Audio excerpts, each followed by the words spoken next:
सदर प्रकरणाची गंभीरता लक्षात घेऊन माननीय मुख्यमंत्री महोदयांनी ऑलरेडी एका महिला अधिकाऱ्याची या ठिकाणी तपासणी वेगाने व्हावी याच्याकरता नियुक्ती केलेली आहे आणि त्या महिला अधिकारी देखील IPS दर्जाच्या आहे। त्याच्यामुळे निश्चितच याचा तपास अतिशय प्रामाणिकपणे सखोलपणे आणि तातडीने होणार आहे।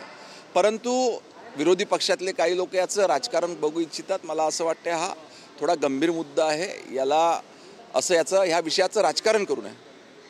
कुठेतरी राज्यभरात डॉक्टरांनी OPD बंद ठेवण्याचा निर्णय घेतलाय फलटणच्या विरोधात। नाही, या संदर्भात जे कोणी काही गुन्हेगार आहेत त्यांना ऑलरेडी अटक करण्यात आलेली आहे। अजून सखोल तपास त्या ठिकाणी चालू आहे।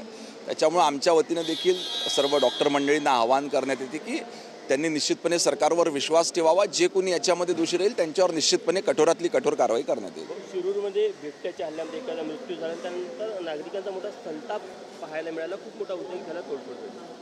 नाही, सदर प्रकरणाची मला पूर्ण माहिती नाही, परंतु जे काही तिथे परिस्थिती असेल त्याच्यावर चौकशी करण्यात येईल। कुठेतरी TETच्या अनुषंगाने धरून पुन्हा एकदा दिल्लीला जाण्याचा इशारा जो आहे शिक्षक संघटनांनी दिलेला आहे। दिल्लीला जंतर मंतरवर जाऊन 24 नोव्हेंबरला आंदोलन करण्याची भूमिका घेतली आहे। इकडे 23 नोव्हेंबरला परीक्षाही होती। नाही, RT ॲक्ट संदर्भात 2009 साली केंद्र सरकारनं त्यावेळी निर्णय घेतलेला होता आणि त्यानंतर सुरू असलेल्या न्यायालयीन प्रक्रिया, त्याच्यानंतर न्यायालयाकडून देण्यात आलेले निर्देश, तरी ह्या संदर्भात राज्य सरकार पूर्ण प्रयत्नशील आहे की शिक्षकांना त्याच्यामध्ये कशी मदत करता येईल। रोज महिलांवरचे गुन्हे वाढत आहे। नागपूर असो की आमची शहर असो, पुणे असो, या ठिकाणी रोज पुण्याच्या प्रकरणामध्ये गोळीबार प्रकरण पोलिसांचा हलगर्जीपणा पुढे आला, त्यामुळे ती मृत्यू झाला। नाही, प्रकरणं वाढत आहे असं मला वाटत नाही। उलट थोडे लोक हे त्या ठिकाणी स्वतःहून समोर येऊन, कारण त्यांना विश्वास वाटत आहे की सरकार काहीतरी काम करेल, प्रशासन काम करेल, आपण दिलेल्या तक्रारीवर त्याची दखल घेतल्या जाईल, याच्यामुळे नागरिक निर्भीडपणे येऊन त्या ठिकाणी तक्रारी देत आहेत। पुण्याच्या गोळीबार प्रकरणामुळे माहिती मिळाली की पोलिसांच्या हलगर्जीपणामुळे तो मृत्यू झाला आहे। पोलिसांनी वेळेवर कारवाई केली तर या संदर्भात देखील त्या ठिकाणी काय आहे विस्तृत चौकशी करून संबंधितांना कारवाई करण्यात येईल।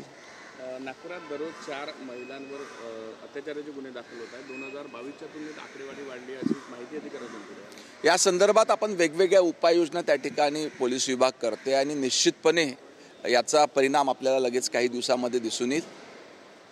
सध्या कंत्राटदारांनी हिवाळी अधिवेशनाच्या कामावर बहिष्कार टाकलेला आहे। नाही, मागच्या काळातील काही बिलं कदाचित प्रलंबित होते, त्याच्यामुळे असं काही झाले असेल, पण त्यांच्यासोबत चर्चा करून सामंजस्याने त्या ठिकाणी मार्ग काढण्यात येईल।